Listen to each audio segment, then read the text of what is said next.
impressive, impressive. I genuinely think this is pretty decent for what you're getting here. We talked to Yunzii. I asked for a bare bones unit, and they actually didn't have any bare bones when I asked for it, because the bare bones one is actually a better price. Obviously, it's $20 less. This is the unit I ended up settling on because a bunch of people were telling me to check out this one here. This board, I've done some research. It's actually based off of another board. So this isn't like an original product to Yunzii. It's their spin on a OEM board, so to speak. I think what's going to be more interesting about this is the disassembly and then reassembly of the board, and just seeing how it performs with like no foam, stuff like that. I have to admit, I've gotten a lot of good responses about what people think about their products from Yunzii. I think the only thing that I've kind of looked at now and had some time to play with that I'm not really a big fan of, software.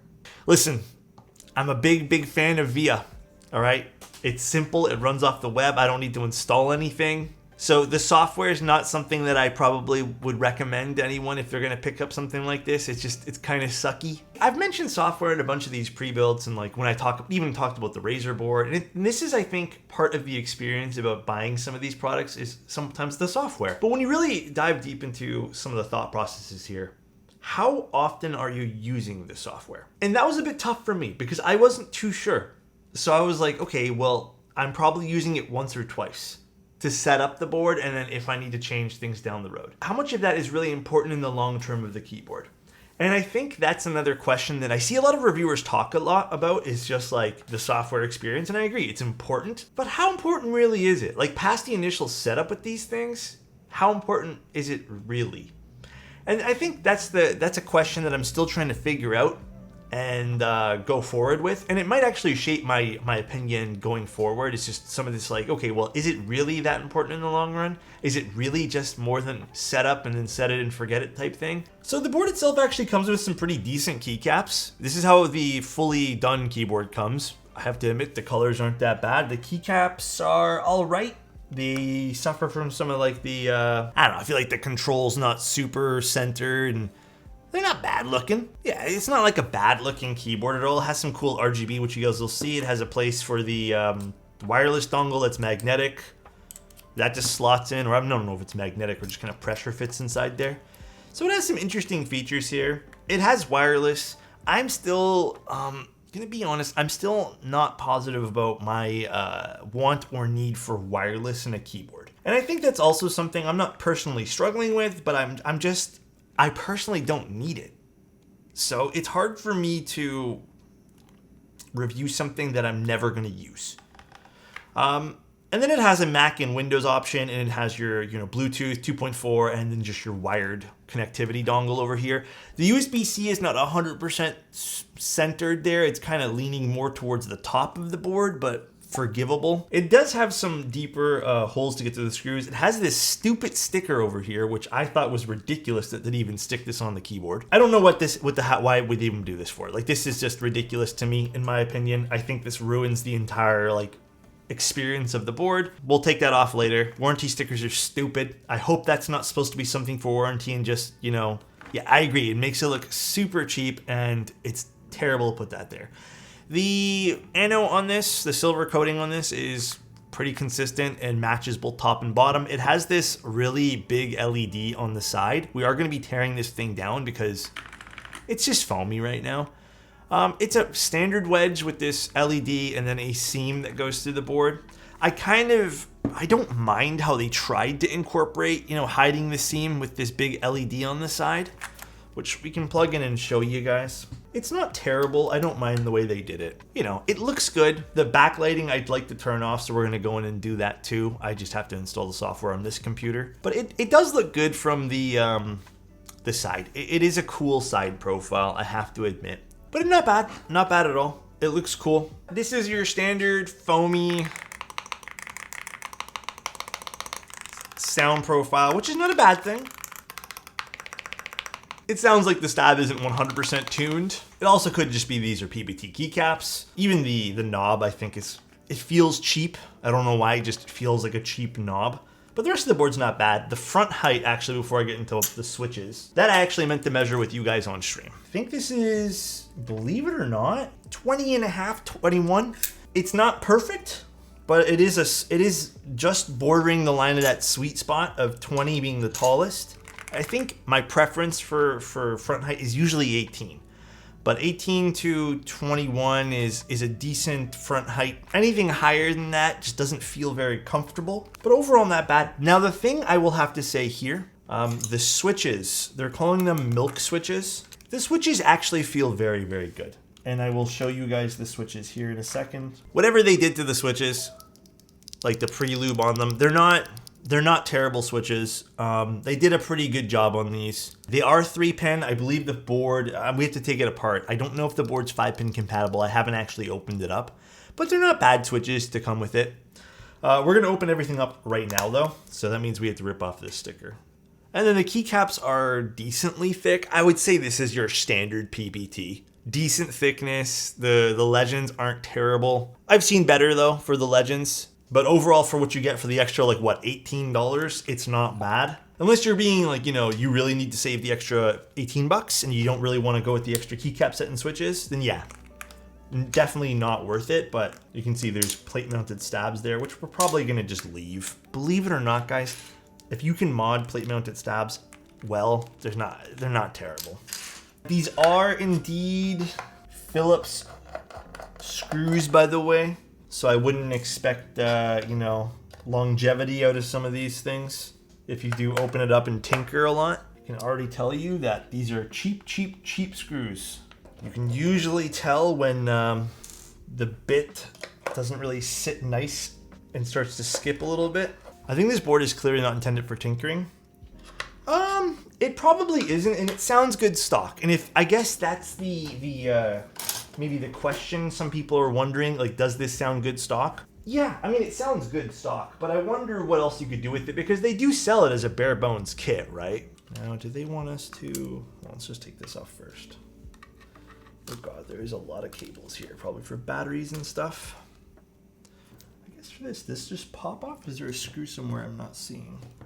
Probably pops off. It does. All right, so it's just like pressure fit knob, which is cool. So we have the top frame, which has the room for the gaskets. Oh, that's impressive. So full disclosure, I actually have not opened this up. And I have not looked at other reviews on the internals. Impressive. It has, ignore this piece here, I don't know what the hell that's from. It has gasket sleeves. That's impressive. And then what is this at the bottom? Does this have like another layer of foam here? Now let's get rid of this too. So there's the battery, which is just a battery. Impressive. Look, it even has another layer of gasketing here on the bottom. Let's grab our this feet though, circular feet work on some boards. I mean, yeah. And then these are just slide-in pieces.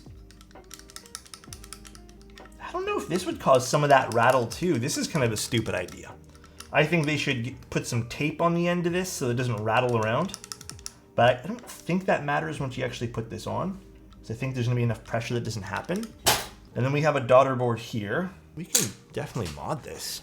This is not the first time I've seen a board do something like this, where they've added side pieces that don't really secure very well. I'm guessing this is like most pre-builts where I have to unscrew the entire PCB assembly. Well, so let's get that done. So they got like a little plastic film, I guess. Gonna get rid of this. Oh, and they got another sheet of foam. Okay, getting rid of this too. And then we have the standard foam, and it looks like they also put something else underneath the space bar here. Impressive, impressive. I genuinely think this is actually pretty decent for what you're getting here. Little HMX switches going into the Yunzii. Yeah, because you know what? If I were to buy this board in bare bones, for the bare bones price, this is not a bad little board. You know, I wonder, although I think you do need the silicone, I wonder what their ideology was putting these little gasket strips on the bottom. I don't love these just kind of floating around, and I kind of want to just get some and just tape the edges so these don't move around. I feel like this is a bit of an oversight to leave that dangling, but let's put this all back together here and see where we go from here. Actually, even this, a lot of the stuff in this kind of just moves around. Like the tolerances on a lot of this stuff just aren't great. I wonder if I can screw this down a bit more. I can indeed screw this down a bit more. So it either got loosened in transit or something. Okay, I also don't love the length of these cables, but I understand why they did it. Not super beginner friendly, I'd say, but again, I understand why. Okay, let's just put this together and see what happens. And if we find this is rattling around, I will go back in and adjust as needed. I think maybe Mizu would look really cool. Hold on. I told you, when you put the keycaps on, it changes the sound signature. It has a smidge of emptiness to it, just a smidge. Like not emptiness, but like aluminum sound. Hold on, actually, I don't.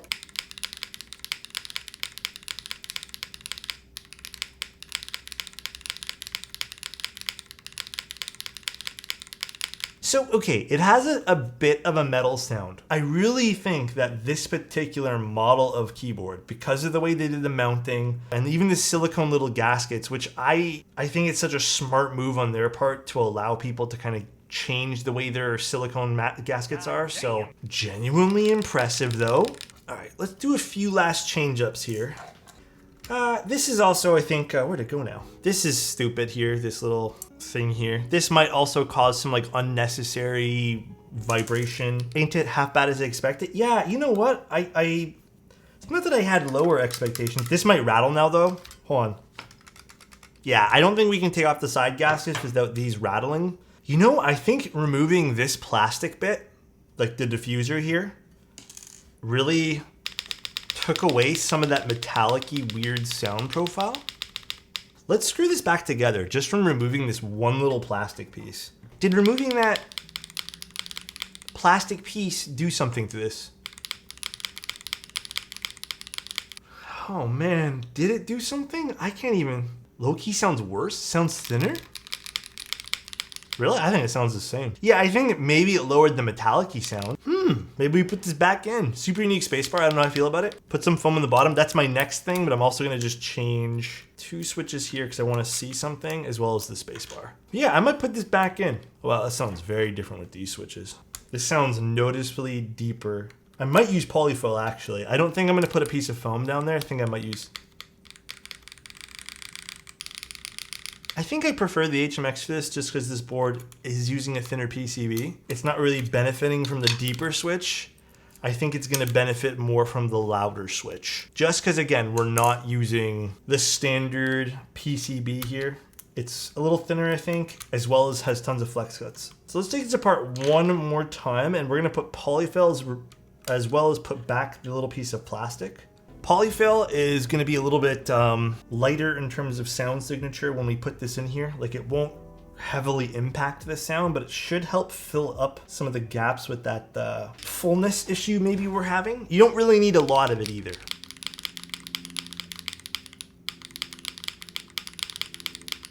Ooh.